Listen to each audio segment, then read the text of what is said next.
لا يزال الناس بخير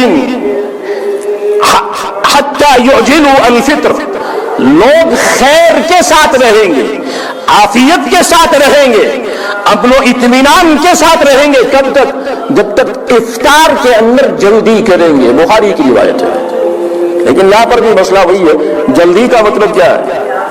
کہ آفتاب کے ڈوبنے میں ابھی 1 منٹ ہے، اس نے افطار کر لیا، تو اس 1 منٹ پہلے افطار کرنے کے نتیجے میں پورا دن گیا۔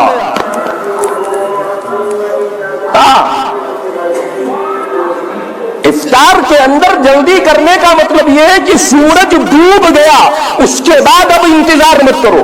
افطار میں جلدی کرنے کا مطلب یہ نہیں کہ اپنے روزے کو ڈاؤٹ فل بناؤ۔ آپ صلی اللہ علیہ وسلم نے فرمایا لا يزال الدین ظاہرا حتى عجل الناس الفطر لأن اليهود والنصارى يتأخرون، دین غالب رہے گا کب تک؟ جب تک لوگ روزہ کھولنے میں، افطار کرنے میں جلدی کریں گے۔ کیوں؟ اس لیے کہ یہود و نصارہ افطار کرنے میں تاخیر کرتے ہیں، سحری ان کے یہاں ہے ہی نہیں۔ لیکن اللہ کے نبی صلی اللہ علیہ وسلم کی سنت ہے سحری کھا کر روزہ رکھنا، تو ان کے روزے میں ہمارے روزے میں فرق ہو گیا۔ امت محمدیہ علی صاحبہ الصلاۃ والسلام افطار کرنے میں جلد، یعنی سورج غروب ہو گیا تو افطار کر لے۔ کیوں؟ اس لیے کہ یہود و نصارہ افطار کرنے میں تاخیر کرتے ہیں۔ کتنی تاخیر کرتے ہیں؟ ایک حدیث میں آپ صلی اللہ علیہ وسلم نے فرمایا لا تزال امتی علی سنتی،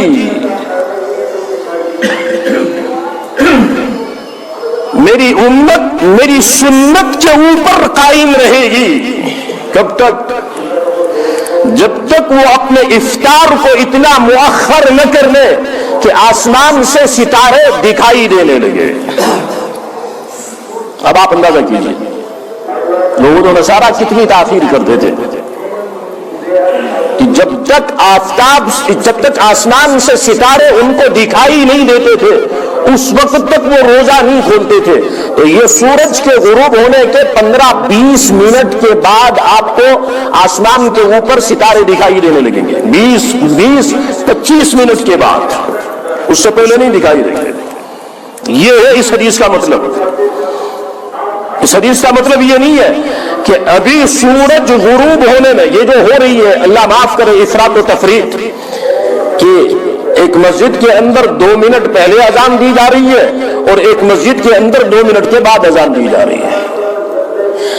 2 منٹ کے لیے یہ جو 2 منٹ پہلے اذان دینے والا ہے اس نے وقت سے پہلے مغرب کی اذان دی، اور جس نے فوراً روزہ کھولا اس کی اذان، اس کی گردن کے اوپر اس کا روزہ ہے، اسے کل جواب دہی کرنی ہے۔ تو یہ 1 منٹ کا مسئلہ 2 منٹ کا، یعنی یہ احتیاط ہے۔ کیوں؟ یہ تو کیلکولیشن ہے انسان کی۔ سورج ڈوب گیا، یہ تو کوئی فرشتہ وہی لے کر نہیں آیا نا کہ 7:15 ہی کے اوپر سورج ڈوبا ہے، یہ تو کیلکولیشن ہے انسان کی۔ یہ بھی ہو سکتا ہے کہ 7:15 کے بجائے 7:17 کے اوپر سورج ڈوب رہا ہو، کیونکہ قرآن کے اندر تو ہے نہیں ہے کہ سورج کتنے بجے ڈوب رہا ہے اور سورج کتنے بجے نکل رہا ہے، یہ تو قرآن میں ہے نہیں۔ اس کے اوپر کوئی حدیث بھی نہیں ہے کہ اتنے بج کر اتنے منٹ پر سورج نکلتا ہے اور اتنے بج کر اتنے منٹ پر سورج ڈوبتا ہے۔ یہ سب انسانوں کی کیلکولیشن ہے، اور وہ اوپر جا کر سورج سے مشورہ کر کے نہیں آئے کہ ہم جو ٹائم فکس کر رہے ہیں آپ اسی وقت ڈوبیے گا، اور ہم نے جو ٹائم فکس کیا ہے اسی وقت آپ نکلیے گا۔ اس لیے یہ جو 1-2 منٹ کا مسئلہ ہے یہ تاخیر میں نہیں جاتا ہے۔ تاخیر میں یہ ہے جو آپ صلی اللہ علیہ وسلم نے فرمایا کہ یہ یہود و نصارہ جب تک آسمان کے اوپر ستارے ظاہر نہیں ہوتے تھے، ستارے دکھائی نہیں دیتے تھے، اس وقت تک یہ افطار کو مؤخر کرتے تھے۔ اس لیے میرے بزرگوں اور دوستوں، روزہ یعنی اگر 15 گھنٹے کا انسان روزہ رکھ رہا ہے، 15 گھنٹے کھا نہیں رہا ہے، لیکن اللہ بچائے 1 منٹ کے نتیجے میں یا 2 منٹ کے نتیجے میں 15 گھنٹوں کو ضائع کر رہا ہے۔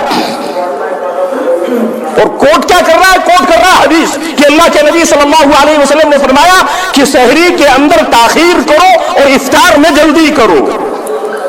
اور سب حدیثیں سامنے نہیں ہے. حدیثوں کا مسئلہ یہی ہے کہ آپ صلی اللہ علیہ وسلم نے ایک موضوع کے متعلق جتنی حدیثیں بیان کی ہے ان حدیثوں کے اوپر جب تک پوری نظر نہیں ہوگی حدیث کا سمجھنا بڑا مشکل ہوتا ہے.